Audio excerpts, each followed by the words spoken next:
Bienvenue sur le board. Aujourd'hui, je vous propose que nous analysions quelques positions issues du match qui m'a opposé à Edward Nazarian dans le championnat du monde par équipe, donc quart de finale, France contre Géorgie. Alors, quand je dis quelques positions, c'est pas n'importe quelle position, le concept est assez simple, rien que les décisions de cube, mais toutes les décisions de cube. Donc on va jeter un coup d'œil à tout ce que je considère comme une décision de Vido dans ce match, et je vais essayer de vous dire pourquoi j'ai pris telle ou telle décision, pourquoi je pense que mon adversaire a pris telle ou telle décision, et pourquoi éventuellement c'était une mauvaise décision. Alors sans plus attendre, voyons la première décision de cube. Voilà, c'est une position d'ouverture qui survient après que mon adversaire a fait les points 5 et 7. Et il décide de doubler. Alors, c'est une position relativement standard. On peut comparer à des choses qu'on connaît. Il ne faut pas confondre avec des choses qu'on connaît. On a souvent ce type de position après que l'adversaire a tiré 3-1 suivi de double 6 ou double 6 suivi de 3-1. Et c'est assez souvent des passes. Mais là, c'est un petit peu moins fort puisqu'il n'a pas fait le point 18. Il a donc des pions aérés. Cependant, il a tout de même une position assez forte avec cette prime de 4. Quelques frappes indirectes avec 6-2, 6-4, double 4, double 2. Et son envoi est tout à fait justifié. Est-ce que je dois prendre ? Eh bien oui, je pense que ça paraîtra assez trivial à la plupart des joueurs. On a quand même du contre-jeu, la course est absolument pas désespérée puisqu'on n'a que 3 points de retard. Son attaque est pas encore suffisamment forte, mais c'est assez sensible, hein. Il suffit de rajouter un petit constructeur, vous prenez le pion du point 13 et vous le mettez au point 7, et c'est déjà un petit pass. Mais bon, je pense que c'est une position où la plupart des joueurs ont pris la bonne décision des deux côtés, c'est un double et un take relativement facile. Ensuite, bon, il a doublé, j'ai pris, il mène maintenant 2-0. Hein. Nous avons cette position qui est beaucoup plus originale et je pense assez intéressante sur la manière de réfléchir, la manière de comparer des choses connues, tout ça. Alors, les rouges disposent d'une prime de 5 qui enferme notre pion au point 23. En compensation, on a 12 points d'avance à la course, 98 à 110. On a un board de 4 pour se défendre. Un board de 4 légèrement dévalorisé. Vous voyez que c'est pas le board parfait non plus. Et on a un petit peu de contact. Est-ce que ça a beaucoup de valeur ou pas ? À nous de le déterminer. Puisque ces pions ne sont pas encore en sécurité. Bon. Qu'est-ce que ça dit tout ça ? Voilà. Je savais qu'en général, avec un petit peu de contact et une avance à la course assez importante, avec un seul prisonnier contre une de 5, c'est souvent des takes.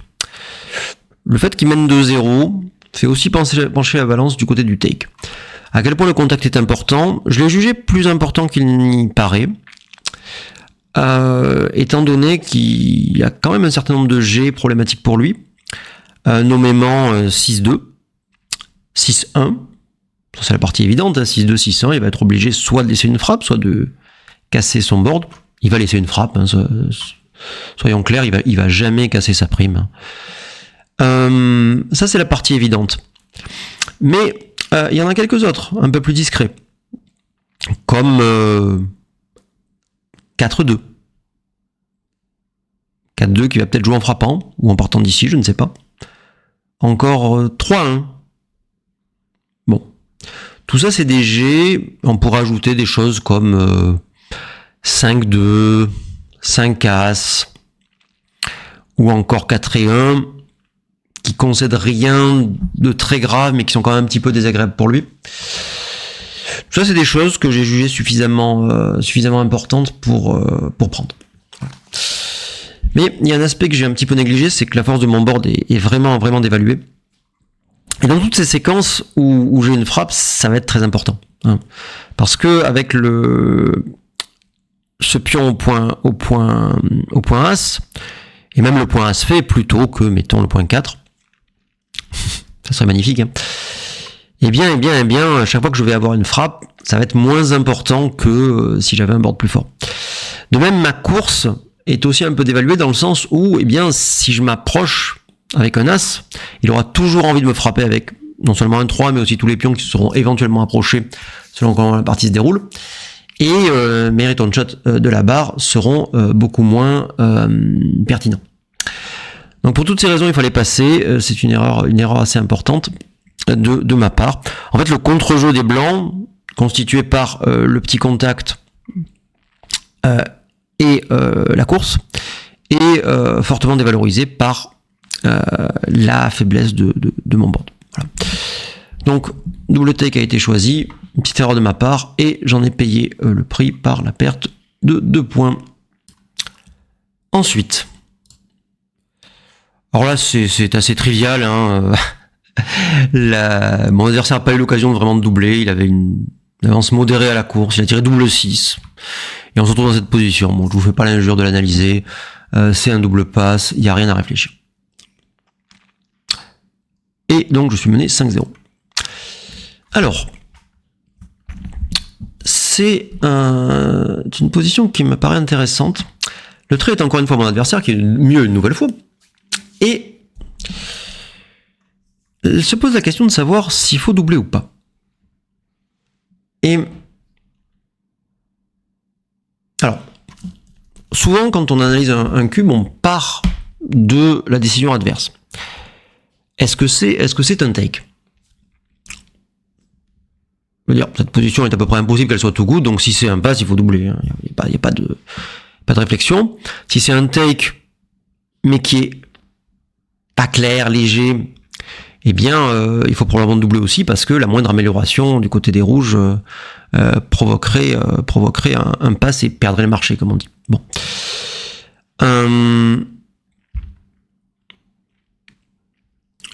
Les jeunes vont devoir prendre. Mon adversaire a correctement analysé ça. J'ai quelques coups pour sortir, on va dire, et avoir toujours le contact contre le pion du point 13. Cependant, il y a aussi quelques cacheurs. Alors, on peut parler de tous les doubles.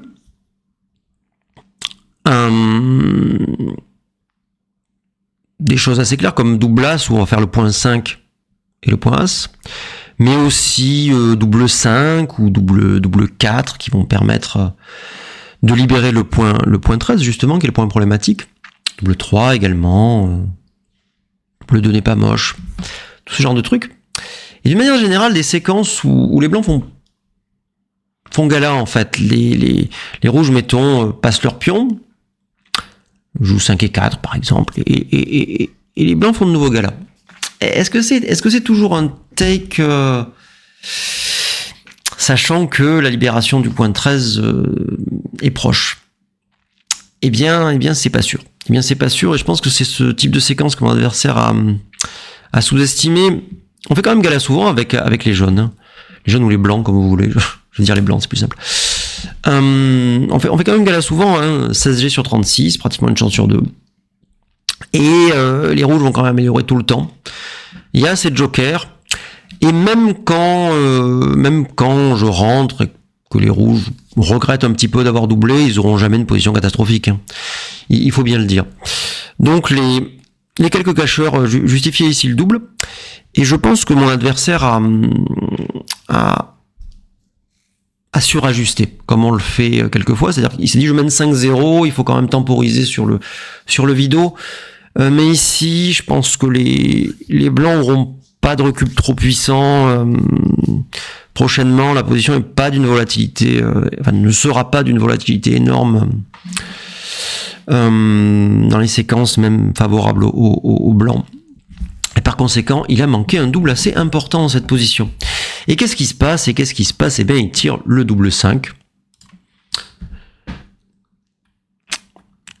Je fais pas mon pire puisque je rentre. Mais pas mon meilleur non plus puisque je frappe pas. Et il double maintenant dans cette position. Eh bien, alors, il y a quelques jets qui passent pas le pion rouge, mais bon, à part ça, on n'est pas très bien. Et même quand il passe le pion rouge, on l'a pas encore frappé, et par conséquent, le double est clair, le pass est clair, et mon adversaire regrette de ne pas avoir envoyé au coup précédent. Je suis mené 6-0, la situation devient critique. Alors,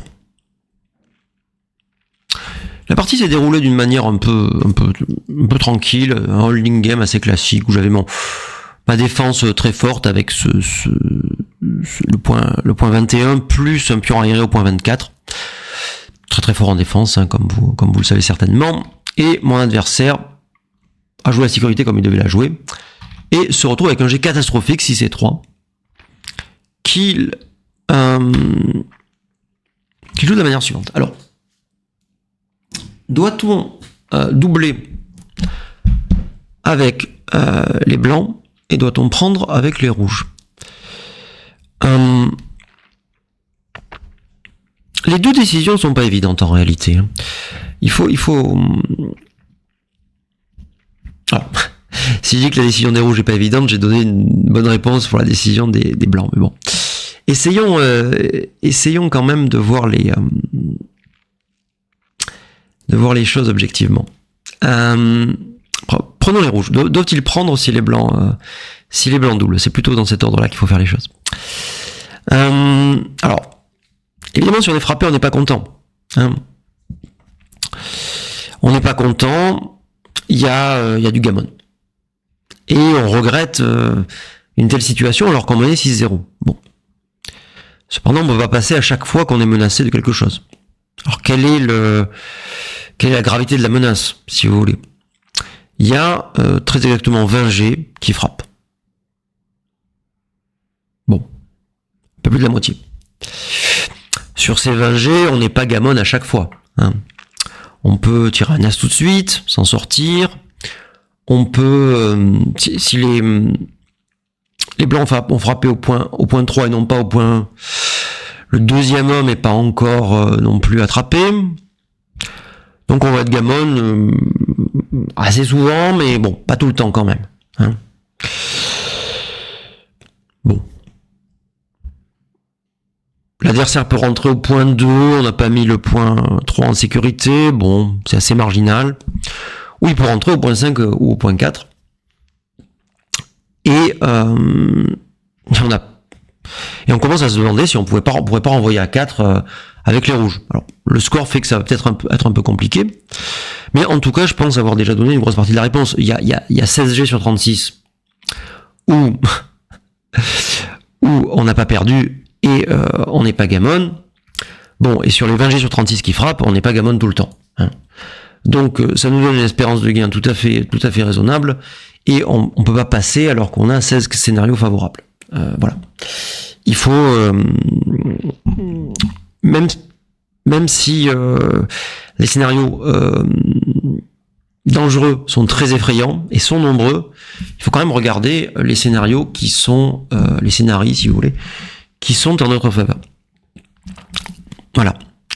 Cela dit, il y a quand même quelque chose à prendre en compte, c'est que, eh bien, c'est un match important, c'est un match quart de finale du championnat du monde, donc tout le monde est un peu fébrile. Bon.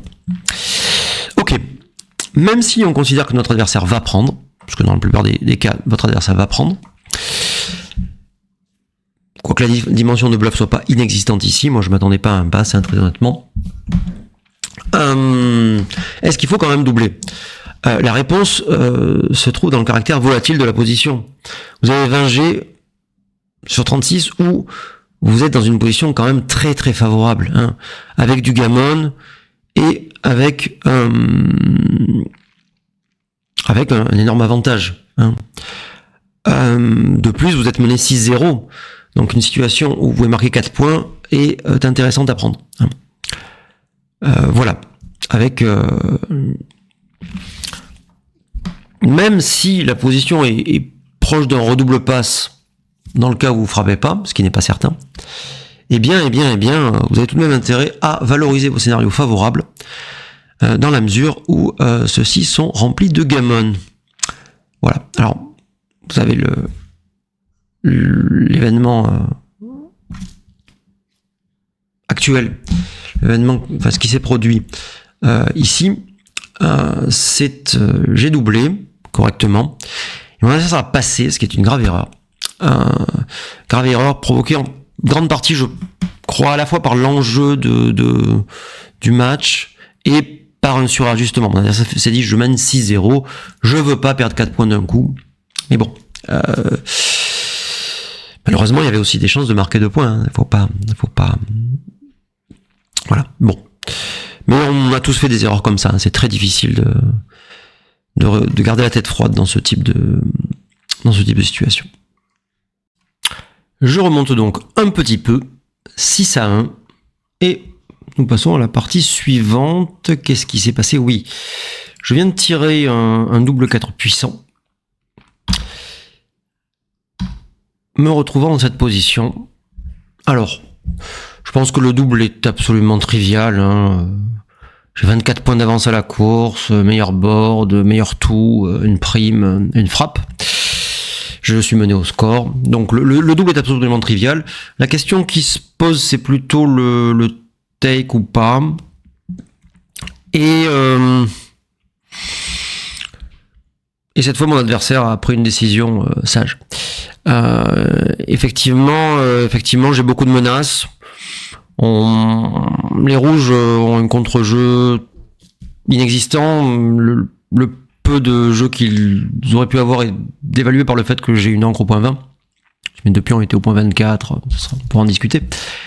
De plus, j'ai du gammon avec déjà 3 pions aérés, un 4e en frappe. J'ai un très fort board, je l'avance à la course, j'ai tout. Voilà. Donc, mon adversaire mène 6-1, c'est quand même quelque chose qui fait pencher un peu.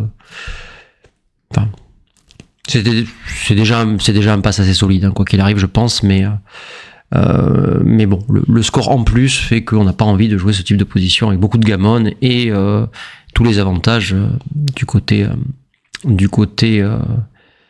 blanc. C'est différent de la position précédente dans le sens où même si je fais pas quelque chose de génial, eh bien je serai tout de même très très bien. Voilà. Donc passe tout à fait justifié de mon adversaire, bien joué. Ensuite, je mène 6-2. Et là, oui. Là, je retrouve dans cette position qui est assez intéressante, je trouvais, parce qu'il y a de la volatilité, dans le sens où je peux frapper, et on imagine une séquence comme frappe suivi de gala, bon, où les rouges auraient probablement un pass. Et donc on commence à se dire, eh bien, pourquoi ne pas envoyer tout ça? Bon. Alors cela dit, frappe suivi de gala, c'est évidemment pas la majorité des séquences. Hein. Sur un board de 3, on fait gala 25% du temps. Hein, 9G. Et il faut d'abord que j'ai frappé. Donc qui frappe, qu'est-ce qu'il y a? Il y a les 4 et quelques trucs en indirect. Bon, 3-2, double 2, double as, 3 as. Bon. Donc l'un multiplié par l'autre, ça fait pas beaucoup. Hein. Voilà, il y a tous les autres scénarios, ceux où, eh bien, je suis pas forcément mieux, j'ai même pas l'avance à la course. Ceux où je frappe et il ancre, bon. Déjà, je frappe et il rentre, bon, c'est pas... Je serais pas absolument dégoûté d'avoir doublé, mais enfin bon, ça sera pas non plus une position de rêve. Et donc, pour toutes ces raisons, il faut pas exagérer. C'est pas parce que je suis en retard au score qu'il faut doubler n'importe quoi dès qu'on a une frappe. Et donc, je décide de pas doubler. Et c'est une bonne décision. Voilà, mais c'est important de voir aussi, je pense, ce genre de position. C'est pour ça que je l'ai incluse. En fait, si je montre que les positions où j'ai doublé, on va croire qu'il faut tout le temps doubler dès qu'on a une frappe. Mais c'est pas le cas. Hein. Bon. Je double pas et je tire. Qu'est-ce que je tire? Double 4. On regarde un petit peu. Bon. Mais c'était la bonne décision tout de même. Double 4. Donc, je l'attaque, il rentre, et donc qu'est-ce qu'il faut faire dans cette position, à votre avis, maintenant? Eh bien, il faut réévaluer. C'est pas parce qu'on a beaucoup amélioré à partir d'un no double qu'on a forcément un double. De quoi s'agit-il? Toujours pareil, vous partez de la décision adverse. La décision adverse est triviale, si vous doublez, il doit passer. Mais ce caractère trivial doit vous interpeller. Hein?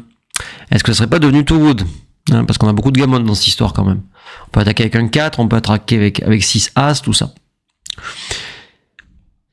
Comment perdre notre double passe? Est-ce que je joue avec une sécurité ou pas? Bon. Pour qu'il puisse prendre, il faut que les choses se passent très très bien du côté des rouges. Mettons qu'on fasse un coup anodin et qu'il ancre avec un 2. Bon. Est-ce qu'il peut prendre? C'est possible. Mais bon, ça sera pas non plus un take absolument trivial et absolument joyeux de sa part. Hein. Bon, maintenant que j'attaque, je fais 6-1. Bon, on peut faire double 2, évidemment, il peut faire des choses magnifiques, mais mettons déjà qu'il rentre avec un 2. Il garde le deuxième homme à la barre, il a frappé. Vous croyez qu'il peut prendre, compte tenu du fait qu'il qu'il mène 2 à 6? 6 à 2. Voilà. Donc je pense qu'il y a tout simplement pas beaucoup de scénarios où mon adversaire peut prendre le prochain coup, et donc je décide de jouer le too good. Alors quand vous jouez le too good, en gros vous réévaluez tout le temps. C'est-à-dire que c'est pas parce que vous jouez le too good maintenant que vous allez jouer le too good au prochain coup. Hein. Il peut se passer beaucoup de choses qui font que ça soit un double passe, qui font que ça soit plus un double. Typiquement, votre adversaire rentre avec un double 2 au prochain coup, il y a des chances que ça soit plus un double, mais vous devez y réfléchir. Peut-être que c'est un double, peut-être que c'est un double take, etc., etc. Bon. Il n'y a qu'un seul cas, c'est si clairement vous améliorez, bon, vous continuez à jouer votre too good. Hein. Voilà. Bon. J'ai tiré 6-4, j'ai frappé. Là, pas besoin de réévaluer. Il continue à faire galère, pas besoin de réévaluer. Là, on réévalue. Qu'est-ce qui se passe? Est-ce que j'ai encore un too good? Sachant qu'il a rentré un des 2 pions, j'en ai un à la barre. J'ai moins de jeu, mais de quoi s'agit-il? Bon, là la question est assez. Je trouve est plutôt. La réponse est plutôt simple, dans le sens où même s'il ancre en 2, il sera toujours derrière la prime de 5 et a priori on aura quelque chose de très fort. Voilà. Bon. Donc j'ai continué à jouer le too good, c'était bien joué. Et là il est rentré. Et là, on réévalue une nouvelle fois. Est-ce qu'on a le too good? C'est moins évident. Si on le rate, qu'est-ce qui se passe? Bon. Il y a quelques très mauvais, en fait. C'est ça qui m'a poussé dans la direction du double. Notamment double 4. Bon. On casse le board. Et quoi qu'il arrive, il va avoir un certain contrôle, blablabla. Bon, en fait, c'est encore too good. Et je me suis trompé en doublant. Et c'était too good, un peu moins qu'avant, mais c'était toujours too good. Donc, mauvaise évaluation de ma part. Il fallait continuer à jouer le trop fort pour doubler. Bon. Et mon adversaire a correctement passé, évidemment. Donc, je remonte un petit peu. 6 à 3. Dans la position suivante, mon adversaire arrive avec cette position et s'est posé la question du double et a décidé de ne pas doubler. Fort de son avance de 6 à 3. On pourrait se dire qu'il y a beaucoup de séquences qui font frapper et ferme, ce qui est vrai. Mais c'est-il certainement dit, même sur frappe et ferme, après tout, il peut rentrer 2 pions, ce qui arrive une fois sur 4. Il peut rentrer un seul pion. Est-ce que j'ai un jeu si fort que ça? Si fort que je regrette vraiment d'avoir de ne pas avoir doublé le coup d'avant. J'ai quand même du contre-jeu avec mon point 5 et la course est assez serrée. Et donc, mon adversaire a décidé de ne pas doubler en prenant en compte le score. Et c'est très bien joué. Voilà, je pense que beaucoup de joueurs se seraient fait avoir à doubler cette position, qui est pas un double, nettement. Et qui serait un double à 0-0. Mais pas dans cette position. Alors quand vous analysez vos matchs, et en particulier vos décisions de double, il y a une chose que vous pouvez faire, qui est de... vous faites un copier-coller. Je le fais. Je viens de faire CTRL-C. C'est pas visible à l'écran. Vous ouvrez une autre fenêtre Extreme Gammon. Vous collez. Et vous pouvez analyser en changeant le score. Là, il y a 6-3 en bas. Et vous mettez par exemple 0-0. match en 13, et vous voyez ce que ça donne. Alors évidemment, je me suis trompé, c'est la décision de vidéo qu'il faut analyser, et vous voyez que là, ça aurait été un petit double. Voilà. Vous pouvez vous amuser à mettre d'autres scores, imaginons que ce soit moi qui mène beaucoup, j'ai 6-0, ben là c'est un énorme double, et le take est même pas si clair que ça. Bon, voilà. Ça, c'est un petit conseil que j'ai à vous donner si vous voulez analyser vos décisions de vidéo. Ça marche aussi avec certaines décisions de pion, bien sûr, hein, mais particulièrement sur les décisions de vidéo, c'est assez important. Bon, revenons à nos moutons. Quelques coups plus tard, mon adversaire arrive dans cette position et passer assez de temps, passer un petit peu de temps là, oui, et a décidé de doubler. Et très honnêtement, j'ai pas bien compris. Je pense que ça peut venir que d'une erreur de sa part sur le compte de course. Il a dû penser qu'il était en avance parce que je sais qu'il a compté la course pour l'avoir vu réfléchir. Et c'est pas le cas. Et donc c'est absolument pas un double, hein, à peu près. Enfin, la position est pas assez volatile, et pas assez forte tout simplement pour que ce soit un double. Bon, et de mon côté, j'ai un take assez trivial. Je suis content de recevoir le vidéo à ce score. Alors qu'est-ce qui se passe? Il se passe que ça se passe mal pour mon adversaire, il tire 5-1, diable 4, je sais pas quoi, et j'arrive dans cette position. Et là, on a des décisions typiques sur les matchs longs, à savoir, vous envoyez le cube, vous avez retourné la position, il y a un score qui complique tout, et faut-il en renvoyer? À quel moment faut-il renvoyer? Alors, la réponse générique est que quand vous êtes en retard, en général, vous avez un recube puissant, et qui doit être un peu plus tôt que d'habitude. Bon, mais ça dépend évidemment de l'ampleur du retard, et d'autres facteurs, comme la volatilité de la position, le taux de gammon, et ce genre de choses. Bon. Là, mon adversaire mène 6-3, ce qui est une avance importante, mais encore modérée, hein, il n'a pas 7 points d'avance, il n'y en a que 3. Et il est clair que j'ai retourné la position dans le sens où les blancs sont évidemment mieux. Hein. Mais à quel point? Alors toujours pareil, on peut partir du take. Est-ce que le take est trivial? La réponse est oui. Le take est absolument trivial pour les rouges qui ont le point 18. Et bon, on peut pas dire que ce pion soit outrageusement menacé. Hein. Est-ce qu'il y aura des passes vraisemblables dans les prochains coups? Bof. Peut y avoir si je tire double 5 et qui me frappe pas, en gros. C'est à peu près la seule séquence qui me saute aux yeux où j'aurais un double 4 où il ferait rien, peut-être. Je suis même pas sûr. Bon.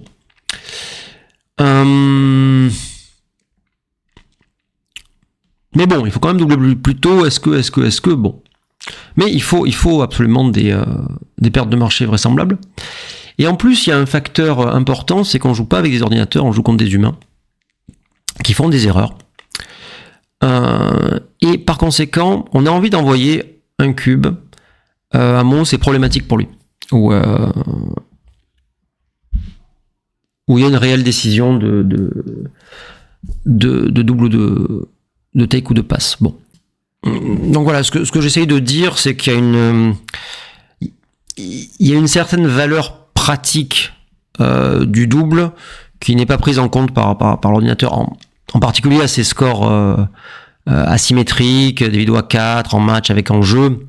On va tous faire des erreurs, mais les erreurs vont plutôt être du côté de celui qui a la décision difficile de prendre ou ne pas prendre le double. Et donc, même si l'ordinateur dit que les deux décisions sont assez proches, il préfère ne pas doubler, mais assez légèrement. Je pense qu'en pratique, ça serait une erreur assez importante de doubler, dans le sens où on ne profiterait pas de toutes les erreurs que notre adversaire peut commettre lors de décisions subséquentes. Et en disant ça, je voudrais être clair, je ne dis pas mon adversaire est nul, il va faire des bêtises. Hein. Si la situation était inversée, je pourrais très bien faire des bêtises dans la peau de celui qui reçoit le cube à 4. Hein. Tous les humains font ce genre d'erreur. Hein.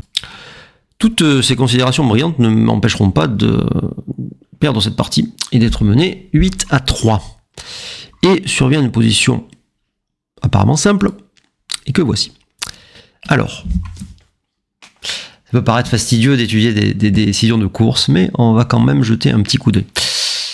Simplement, quelle que soit la formule que vous utilisez pour déterminer les doubles et les takes dans les courses pures, elle risque de vous dire ceci est un tout petit double et un très gros take. Hein. Je pense que toutes les formules vont arriver à peu près à la même conclusion. Bon. Et si c'est un tout petit double et que vous menez 8-3, il y a des chances que ce soit pas un double. Hein. Parce que la formule, évidemment, si vous utilisez une formule qui donne des résultats de partie libre ou des résultats à 0-0 matchant beaucoup, eh bien, elle ne s'ajuste pas toute seule au score. Hein. Et c'est très important parce que à un point, vous pouvez être confronté à un recube à 4 qui sera plus fort si vous êtes en avance, car d'autant plus fort que vous êtes plus en avance. Et donc, il faut ajuster à ce niveau-là. Et donc, c'eût été un double à 0-0, mais c'était pas un double score. Donc, c'est une petite erreur de la part de mon adversaire de doubler. Et comme je suis un joueur chanceux, je me retrouve dans cette position quelques coups plus tard. Alors, une nouvelle fois, vous étudiez le compte de course, vous faites les formules que vous préférez, et ça va vous dire que vous êtes proche d'un take. Mais il faut bien se rendre compte que la plupart du temps, donc les blancs redoublent à 4 et les rouges prennent. Mais souvent, votre espérance de gain, le fait que vous puissiez vous permettre de prendre est largement déterminé par le fait que à un moment, vous allez renvoyer à 8 et valoriser les parties que vous gagnez. Soit faire passer, abandonner une partie de son équité à votre adversaire, soit gagner 8 points au lieu de 4. Hein. Mais ici, compte tenu du score, 8 dans un match en 13, contre seulement 3, les rouges vont avoir beaucoup de mal à renvoyer le vidéo à 8, qui se transformerait inévitablement en vidéo à 16, avec un grand nombre de points tués en sa défaveur. Et donc, le recube n'existant pas, cette position qui pourrait être un léger take à d'autres scores se trouve être un énorme pass. Et donc, bon double de ma part, c'était la partie facile, et très bon pass de mon adversaire. Je remonte donc, et nous voici à 8-5 pour mon adversaire. Dans cette position, alors mon analyse va être assez rapide. J'étais à la barre, il y a certainement de la volatilité, l'ordinateur dit que j'aurais dû doubler, c'est tout petit, mais pour être tout à fait honnête, je comprends pas très bien, donc je vais passer rapidement parce que c'est trop compliqué pour moi. Et de toute façon, c'est une erreur microscopique. Passons à la suite. Quelques coups plus tard, je me retrouve dans cette position qui est un peu plus simple déjà, que je peux évaluer. Et je décide d'envoyer. J'ai un grand nombre de frappes. Il y a déjà 4 pions arriérés, pardon. Un 5e à venir. Il faut pas se laisser avoir par l'encre. Hein. C'est pas parce qu'il a une encre que toute sa position magiquement est harmonieuse. Hein. Regardez son board avec les points AC2, signe qu'il n'aura jamais de prime et qu'il manque énormément de flexibilité. Regardez au contraire ma belle position avec des constructeurs un peu partout, le point 5, ça est harmonieux, j'ai 13 points d'avance à la course, etc. etc. Il y a certainement du gammon. Hein. Encore une fois, il ne faut pas se laisser flouer par l'encre, c'est pas parce qu'il y a une encre qu'il n'y a pas de gammon. Et voilà, donc mon double est assez clair, assez facile je pense. La difficulté est plutôt sur doit-il prendre ou pas. Et voilà, alors il y a beaucoup de joueurs, j'en suis sûr, qui auraient pris sans hésiter, parce qu'on prend toujours avec une encre, blablabla. Eh bien pas du tout. Pas du tout. L'encre est vouée à attendre une frappe sagement pendant que vous construisez votre board. Là, vous n'aurez jamais de board. Hein, parce que vous avez fait les points AC2 qui ne servent à rien. Vous avez donc pas de contre-jeu. Si vous arrivez à frapper un truc, il ressortira aussitôt. De plus, il y a vraiment beaucoup plus de gammon que ce que vous croyez. avec cette frappe-là, et puis ces pions qui traînent dans le board. Et donc, on peut aussi rajouter l'effet score, puisque eh bien, menant 8-5, on n'a pas envie de jouer trop de positions gamme au niche, etc. etc. Voilà, ça serait déjà un petit pass à 0-0, mais là, c'est un très gros pass, et mon adversaire a pris la bonne décision une nouvelle fois. Je mène donc... Non, je mène pas, je suis mené. Mais je vais remédier à ça. Je suis mené 8-6.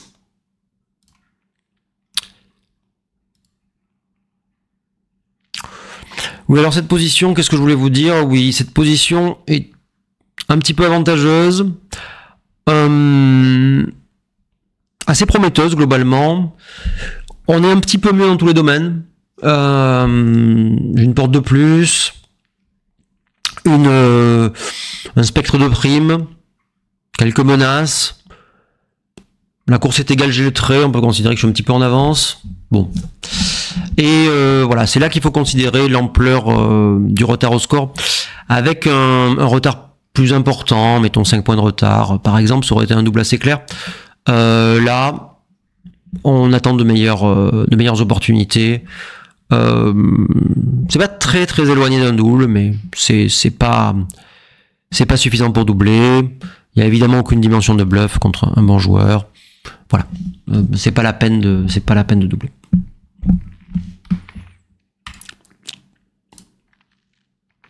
Ensuite, je me retrouve dans cette position, toujours au même score, et on peut réfléchir au double. On peut réfléchir au double parce que il y a quand même de la volatilité avec tous les 6 qui frappent là-bas. Et mon adversaire a le point 3, complètement déconnecté du reste de son armée. Il n'a pas de board, etc. Et une position pas très reluisante, hein, inflexible au possible, avec 6 pions stackés, un pion qui traîne, 3 pions aérés, pas de midpoint. Mais il avait un point d'avance à la course. Moi, ça m'embête toujours parce que je me dis, même si je frappe, j'aurais pas une avance considérable.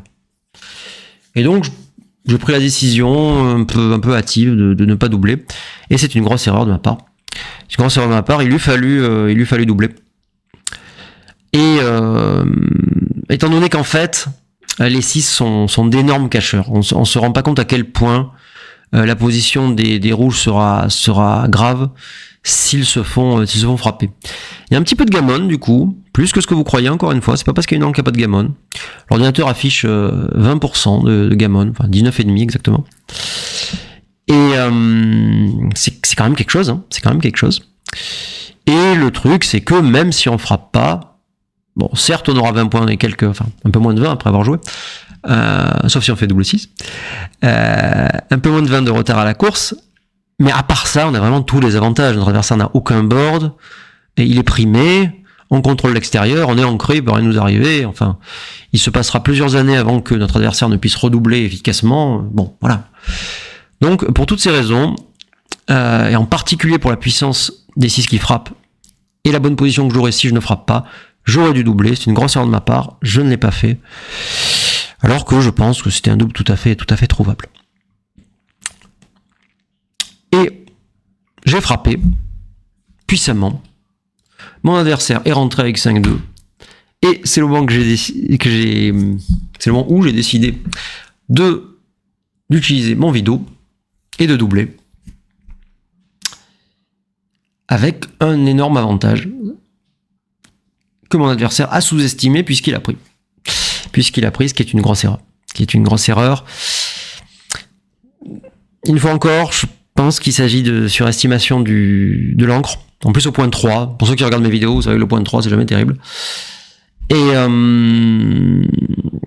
face à quand même une structure assez idéale hein, de la part des blancs, avec le rack, comme on dit, le point 6-5-4. Une double frappe directe sur le point 7, ça peut très rapidement se transformer en pomme de 5 cette histoire.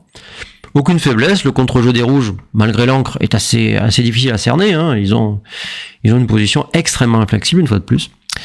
Et c'était un très gros pass que mon adversaire n'a pas réussi à trouver heureusement pour moi, et j'ai pu réussir, grâce à une succession de bons jets, à faire un petit gammon et à prendre le lead avec 10-8 pour moi. Et dans la partie suivante, mon adversaire a rapidement eu un petit avantage et a décidé de doubler dans cette position. Ce qui est assez raisonnable.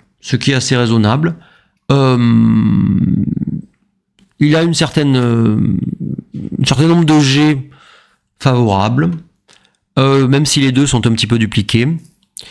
Et malgré son retard à la course de 15 points, il a tout de même un bon avantage positionnel et structurel. J'allais dire, ça ressemble un peu à la précédente. Alors ma position n'est pas aussi laide que ce qu'il avait dans la précédente. Toutefois, c'est un peu le même style, c'est-à-dire que malgré l'avance à la course, une série d'avantages positionnels donne l'idée de doubler, surtout sachant qu'il est à -3, -5, donc 10-8 match. Il est mené 10-8 maintenant, match en 13. Et donc, il réussit à s'adapter en ajustant maintenant avec un retard au score, machin. Bon, l'ordinateur dit que c'était pas un double de très peu. Bon. De mon côté, le take est assez simple avec 15 points d'avance à la course et bon, comme je l'ai dit, le 2 est dupliqué. Chaque fois qu'il fait pas de 2 et pas de G comme 6-4, je suis plus ou moins content. S'il frappe là, j'ai les chances de refrapper. S'il frappe au point 22, eh bien, je peux ancrer, je peux me défendre.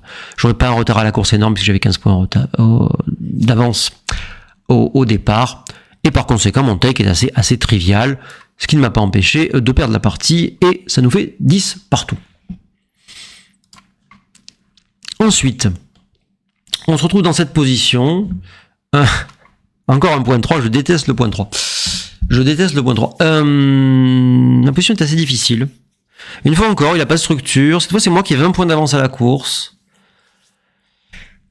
Mais cette fois, comment dirais-je, il a des faiblesses structurelles, mais pas de faiblesses de long terme. C'est-à-dire que sa position peut encore devenir quelque chose. Il n'a pas les points AC2 comme tout à l'heure, par exemple, qui peuvent pas reculer. Sa position pourrait très bien devenir une belle position dans une dizaine de coups. Donc il a des problèmes, pas des problèmes de long terme. Il a des problèmes de court terme. Quant à moi, j'ai un board, une prime assez intéressante. Il me manque le point 5 pour que ça soit vraiment parfait. Et c'est pas si facile à faire que ça. J'ai quelques frappes indirectes, mais sont-elles décisives? Alors qu'il a le point 3 face à une prime trouée, que j'ai 3 pions aérés. Bon. Voilà. En fait, la question à se poser, c'est si j'avais le point 5, est-ce que ça serait un énorme pass? Le take est clair, on peut pas imaginer que qui que ce soit passe cette position. Si j'avais le point 5, ça serait un énorme pass. Si je frappe et qu'il sort mal, est-ce que le pass est clair? Voilà. Dans les deux cas, je pense avoir un peu surestimé ma position, j'ai décidé d'envoyer. Et honnêtement, c'est pas très réaliste.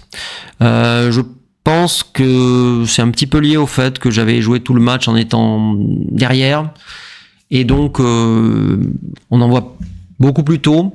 Alors, il y a un score, -3, c'est pas n'importe quel score. Il faut schématiquement envoyer un peu plus tôt que d'habitude et passer un peu plus tôt que d'habitude.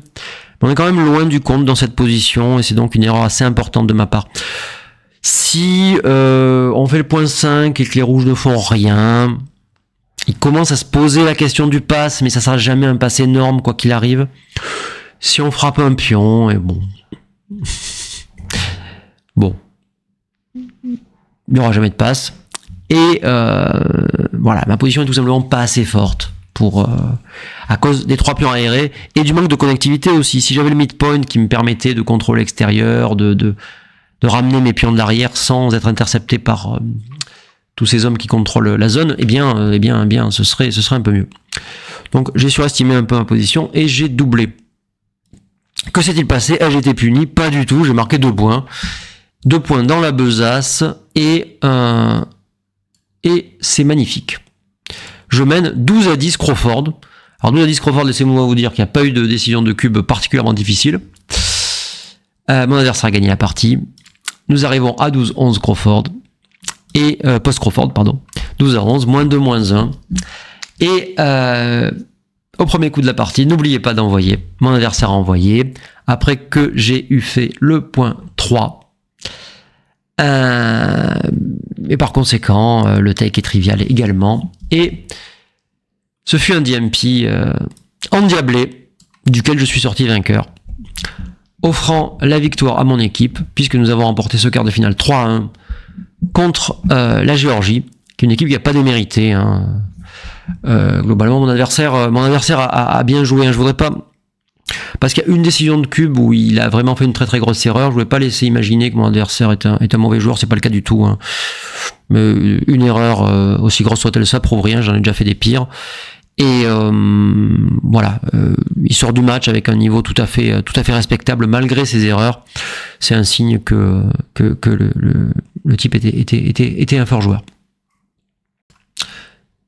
C'est la fin de cette vidéo. J'espère que ça vous aura plu.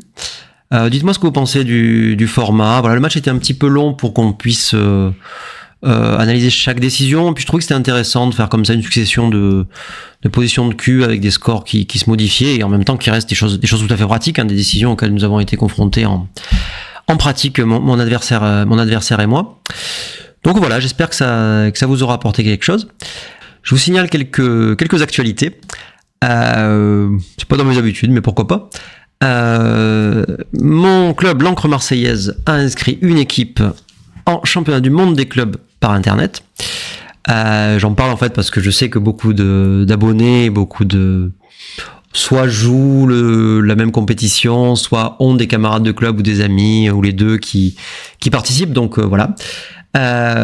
Donc mes camarades Coraline Lorenz, Warda Bessila et moi-même joueront donc pour notre petit club dans ce tournoi sympathique. Voilà, pareil, et que vous pouvez suivre sur le WBIF.